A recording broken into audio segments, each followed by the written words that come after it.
Yesterday, I just sort of launched into the part of my talk, and then I got waylaid because I hadn't been introduced. But I don't know. Do you have to introduce me today, Kalisha, or shall we just say?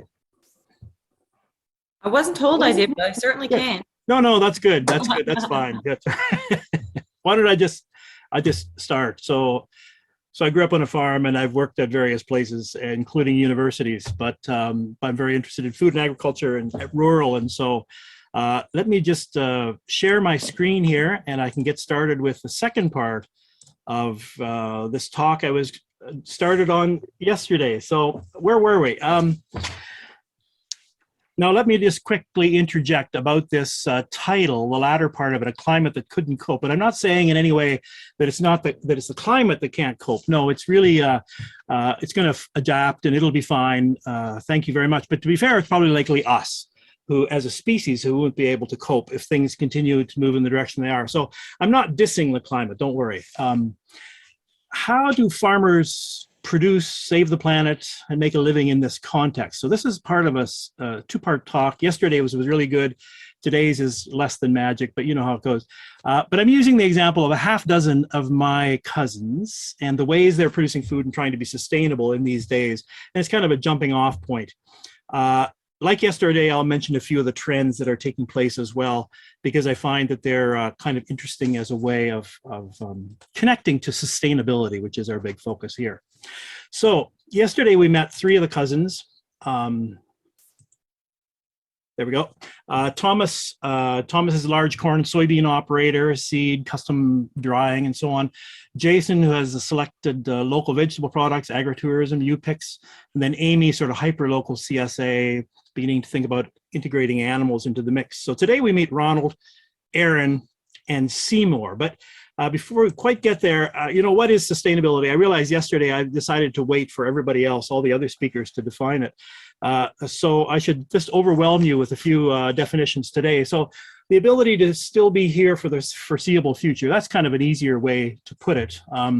If you have a couple of courses of university under your belt, you might say, meeting the needs of the present without compromising the ability of future generations to meet their needs. That's actually a very famous definition, which came from the Brundtland Commission, I think, but it's a definition of sustainable development. And that's not the same thing as sustainability. I mean, often development sort of sneaks in there, sort of like, inflation or cancer or something like that to the concept of sustainability. But that's a very common definition that you'll see. A method of harvesting or using a resource so that the resource is not depleted or permanently damaged. You kind of get the theme about what sustainability is and why when we're talking about soil conservation and everything else, that it fits so much with this notion of sustainability. Another what? The act of not being a glutton of the earth. Is it all done? That was, it's just sort of a fun one there. Now, usually people sort of talk about sustainability in three pillars sometimes. And the talk that was given for a CFA, which maybe you've checked out on our website in terms of the recorded talks, mentioned the triple bottom line. And this is what this is. It's economic, environmental, and social. Sometimes people say profits, planet, and people. And it's a common way to sort of think about the different dynamics around sustainability. Some people are kind of giving up on the term. They're saying it's an exhaustive roadmap, doesn't really take us anywhere in this age of destructive consumerism. Sacrifice. What do people know about sacrifice? If they don't get frothy milk in their chai, they think they're making a sacrifice. And the question about am I willing to live sustainably? And if not, why would I expect other people, especially food producers, to do so? So fortunately, this is not a workshop on anthropology of human behavior, so we don't have to answer all of those questions, but they are really a part of the context of producing. So we do have to do our part as well. And one of the ways that I like to think about sustainability, farm as if your great-grandchildren will need to farm that very same land. And there may be people who won't do, or maybe they won't, but farm as if that's a very common kind of sentiment among Indigenous peoples around the world, including the Indigenous peoples of Canada as well, as a way of thinking about your relationship to the land. There's also a great little quote by an economist who was not very popular as an economist because he was a kind of a thinking guy. He said, there is something fundamentally wrong with treating the earth as if it were a business in liquidation. And I often think about that when I'm seeing, news items on what's going on around the world here and there. Okay. The other thing about sustainability is that we have this new crop, and this is sustainability PR. And, there's always a party pooper. We get the phone, and then all of a sudden we have scam calls. We get the internet, and then there's Trojans and viruses and stuff like that. We get sustainability, ideas about sustainability, and then we get greenwashing. And you're seeing a lot of that. A lot of companies are saying they have to get on the bandwagon because consumers want sustainability. And so lots of things are being considered sustainable. Now, an admission here, if I want a cola, I'll drink a Pepsi, but I really can't stomach that PepsiCo, which is now a food company, lectures me on what they're doing for sustainability of agriculture in India. And in spite of the fact that they've only now got rid of the negative effects of the green revolution there and so on. And I find it really difficult, precious, that's the word. I find it precious when companies lecture us on what they're doing about sustainability when the metrics are totally against that. But let's not be too negative about that, I suppose. If both parties leave a room unhappy, some say that a negotiation is successful. So that means, I know we talk about win-win-win, but that's not realistic. So in the COP26 in Glasgow, a lot of parties left the room a little bit unsatisfied, which was maybe a good thing. And what I'm seeing in agriculture and food as well is increasingly people are addressing sustainability. And even though not entirely happy about the way they're being represented and so on, they're making some serious moves around that. And I think that's a very positive change. Here's the first cousin, Ronald. Ronald is really interested in science. He's a new adopter of practices, basically. He focuses on efficiency of his business. He's in a international sweet corn business. He is more interested in, for example, transporting corn from a place where it will grow well to the consumer, rather than trying to grow it in a place with great inputs where it's not going to grow well, but it's closer to the consumer. He was doing cover cropping early on. He started doing carbon accounting of his farm far beyond, before it was very popular. He did a course in university on, I think it was on the ecology of farming, something like that. And so he adopted that right away. So he's interested in carbon accounting and doing that for his properties. Been interested in rotation. He's increasingly interested in putting in cover crops for his corn, beans, talking about peas and so on, and in the full life cycle of evaluations of impact. So he's quite interested in that, but he believes that the larger scale is more efficient, clearly, and he would make that argument. So he'd say it doesn't make any sense to try to grow corn in a place where it doesn't grow well. It's better to grow it and then ship it, even if you have to ship it thousands of kilometers. That in terms of the life cycle of that cob of sweet corn, there's less climate impact by the sweet corn being grown somewhere where it grows better than being shipped and then all of that. So I find it very interesting to his perspective and his point of view. He's always worked very hard at trying to be innovative as well. So even in the treatment of the corn, what you do immediately upon picking it, and there's a sort of preparation that they have that keeps it fresh. And by the way, the corn from his company can be purchased in Newfoundland and Labrador. It's in those 4 packs. So what are the trends that are affecting him? Obviously, the whole issue around the metrics of life cycle emissions, he's constantly having to argue, including with his cousins like myself, argue about the value of having a farm in Florida and then shipping that product then into Canada.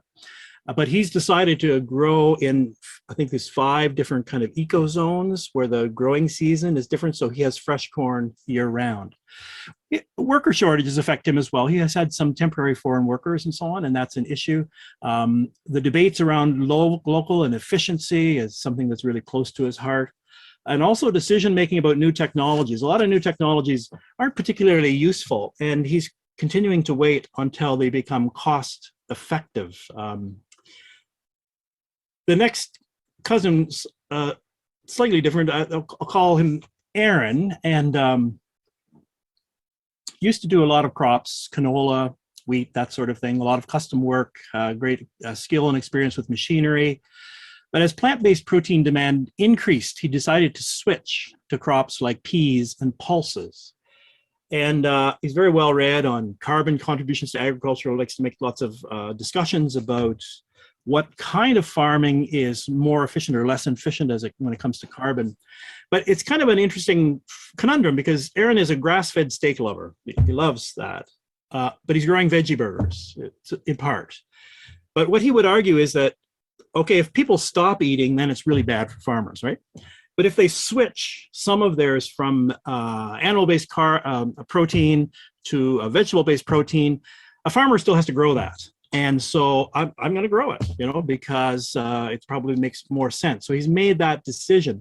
The other thing about growing pulses is the nitrogen fixing aspect of it, which is pretty important, especially in a time when we're moving into probably kind of very, very expensive nitrogen fertilizer or not availability at all. Which brings us, give me a little bit of a chance to talk about alt meats, which is always great fun because it's good to talk to him about that, but also to other people, because it's one of these things that's happening, trends that's happening around us that is discussed a lot.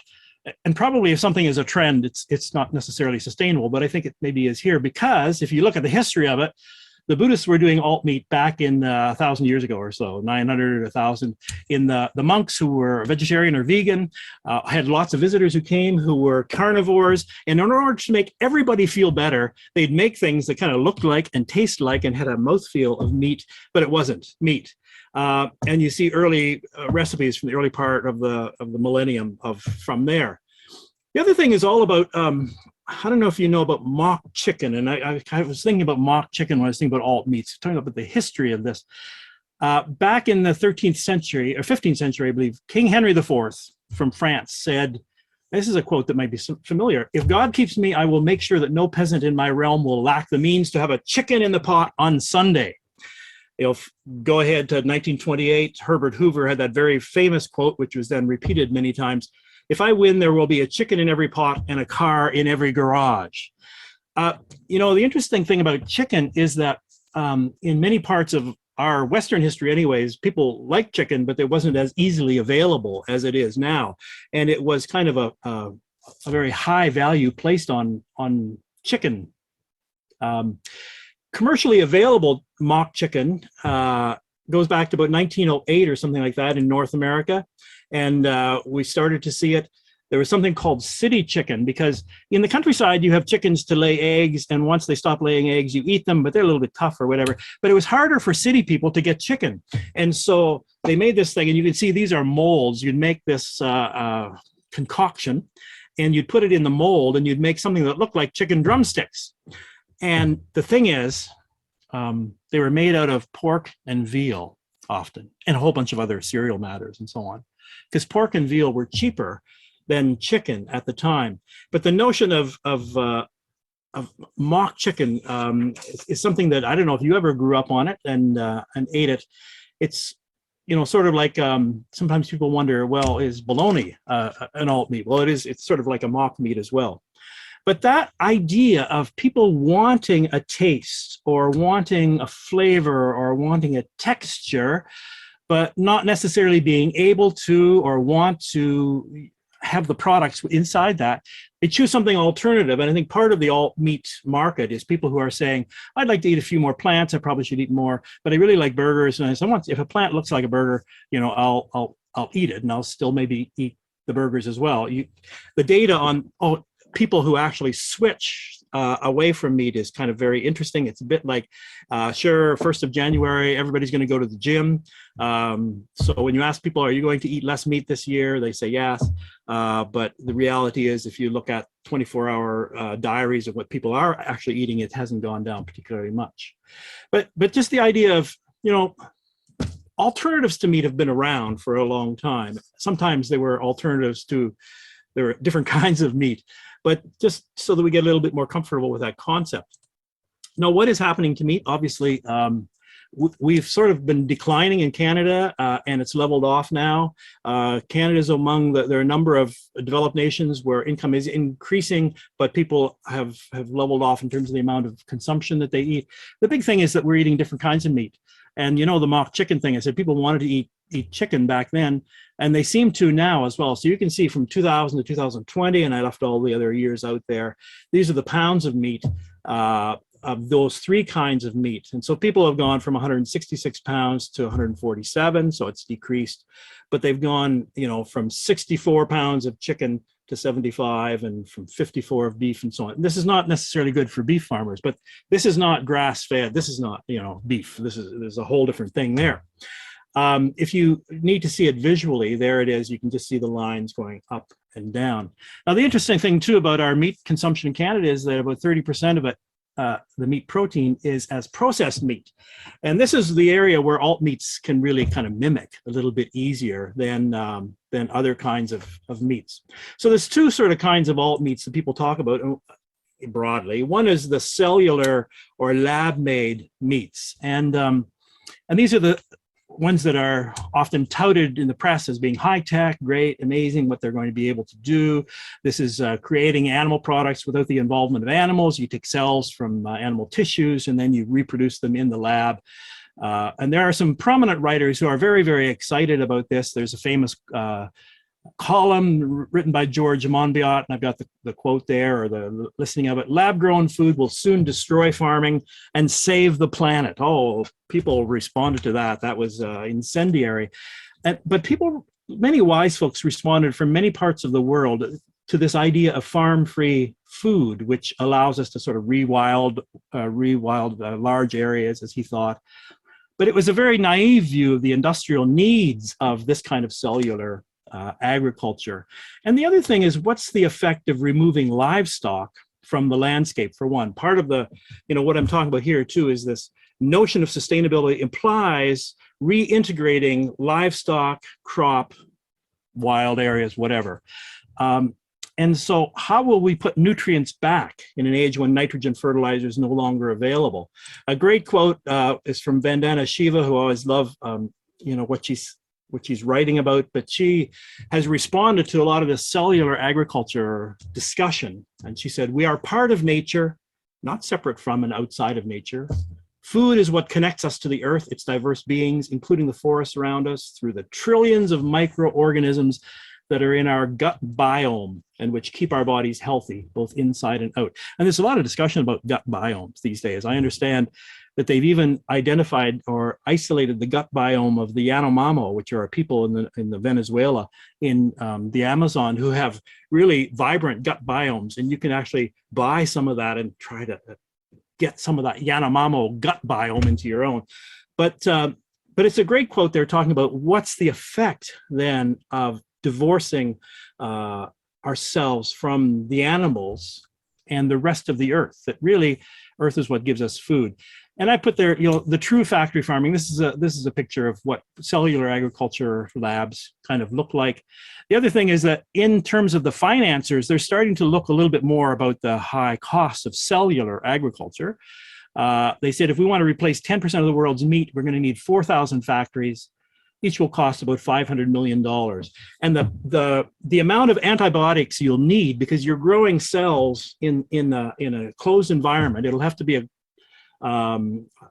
category 6 clean room, which is very, very expensive for one thing. And so you'll need lots of antibiotics and so on in order to protect that from becoming infected. If it becomes infected, the whole thing goes out. So there are a lot of questions about that. You know, yesterday, though, I talked about the magic of numbers, and we need to find a way to quantify, I think, the life cycle costs of lab-grown alt meats. And that's the way in which we discuss it or argue about it or whatever. That has not been well recognized, and the fact that the companies that are trying to promote it are also the ones who give us any evidence that exists around them. So we really can't take their statements particularly serious. Now, I love to do, I love to hear people talk about the grazing of beef, and they talk about like strip grazing and mob grazing and creep grazing and intensive, rotation grazing and holistic plan grazing and all that. I don't understand it all necessarily, but I think what they're doing is that they're giving us metrics on the leading indicators of soil health and how different grazing strategies influence that. And that's the kind of discussion, I think, that helps us move forward in terms of talking about sustainability in agriculture. And that's something where I think the alt meat, or especially the cellular meat folks are really disadvantaged, and they haven't gone anywhere with that. The other kind could be the plant-based origins of meats, and these are the things that you see that you buy at A&W or whatever, and they're very common around. One of the challenges, though, is that they're highly protected by patents, as you see I put on all of these. The Impossible Burger has about 15 patents on it. The beauty of not having this kind of agriculture is theoretically I could go get a pig and raise it. I could get one of my cousin, who's a butcher, who didn't make it into this presentation, but he could butcher it and create and make it up in whatever categories I want. And I don't have to pay a lawyer anything to do that, because I can have a pig, I can have a chicken, and so on. But alt meats are certainly all very tightly controlled, which means that there's a lot more opportunity for profit making in that. Here's a quote from the CEO and founder of Impossible Foods, which I found, if there's one thing we know, it's that when an ancient unimprovable technology counters a better technology that is continuously improvable, it's just a matter of time before the game is over. And you have to just laugh at a quote like that, or else you'll cry. And I don't know, maybe some days you feel like do you get tired of using ancient, unimprovable technology yourself? Like some of you might be using a broad fork or a hoe or something like that still. But the thing is that what they worry about is that, obviously, ancient, unimprovable technology is not the same thing. Farming has changed a lot. We continue to change.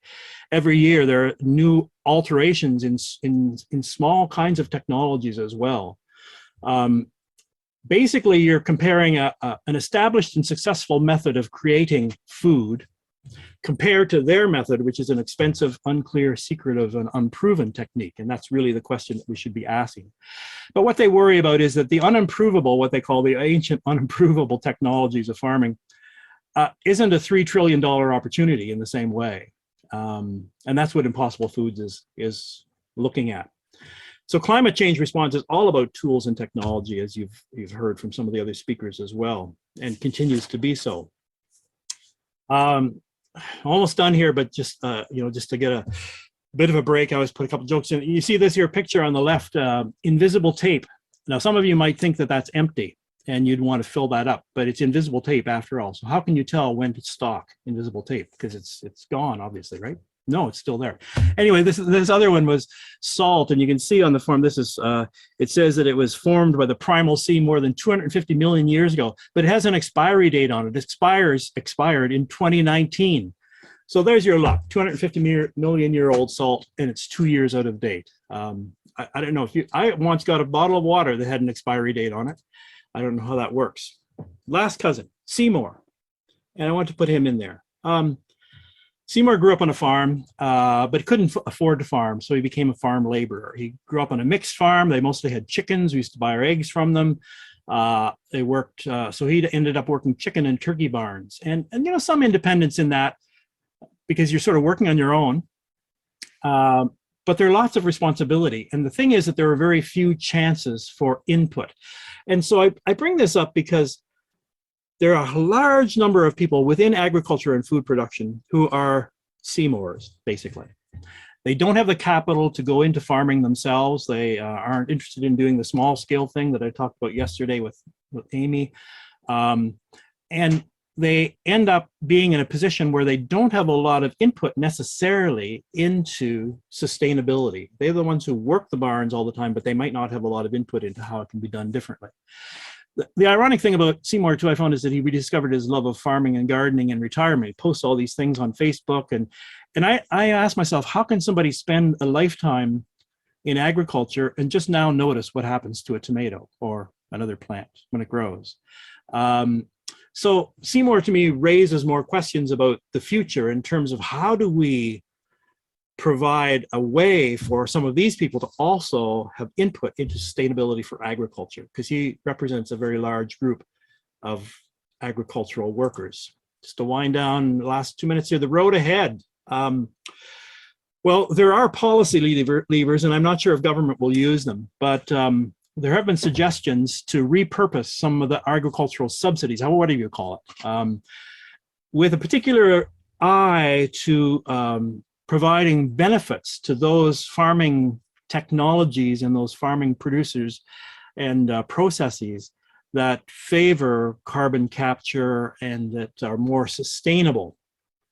It's a huge debate, and it's starting I don't know if it's starting so much in Canada, but in Europe, some countries are talking about taking parts of those subsidies. In OECD countries, about 25% of the value of food is from subsidy. And taking some of that and targeting certain kinds of technologies, certain kinds of farming practices. When I was, I'm obsessed with Iceland, having bought some sweaters there, that the milk quota there is even more complicated than in Canada, that the pricing, there is a part of it that relates to the technologies that you use with your cattle. What sort of treatment do you provide to your cattle? What sort of situation are they in? And you can get a small boost in your milk price from that. But it's a whole debate about carbon economies. And a carbon economy is an economy that both punishes and rewards. So it rewards those who are moving forward. It's really difficult to know, where we'll go. It'll be very interesting. You see those signs. It's very complicated because there's a lot of different signs. We're in the middle of the UN Decade of Family Farming right now. Well, just in the first third of it, actually.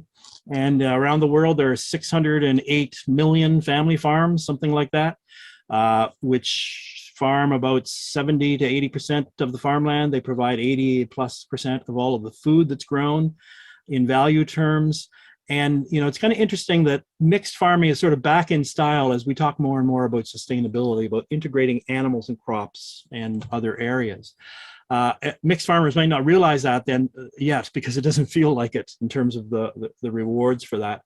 But there's a lot of arguments for having all different sizes of farms. One I just read not long ago was that a number of large farmers had relied upon having smaller farmers around because they would buy their used farm machinery so that the large farmers could buy the new John Deere 8R or whatever in order to continue increasing their productivity and efficiency.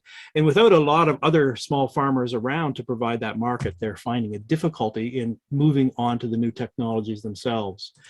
So in the end, it's going to be interesting to watch what happens. As I asked yesterday, are consumers willing to pay for sustainable practices? Behavioral change is very difficult. It's a lot easier to ask somebody else to make the change for you. But as for my cousins, I also had a sobering thought the other day in preparing this. I thought that none of them, and not just these 6, but I was thinking of others who are in agriculture, is that very few of them, and maybe none of them, have children who will take over their operations. And there's some who aren't sure because they don't have kids yet or whatever.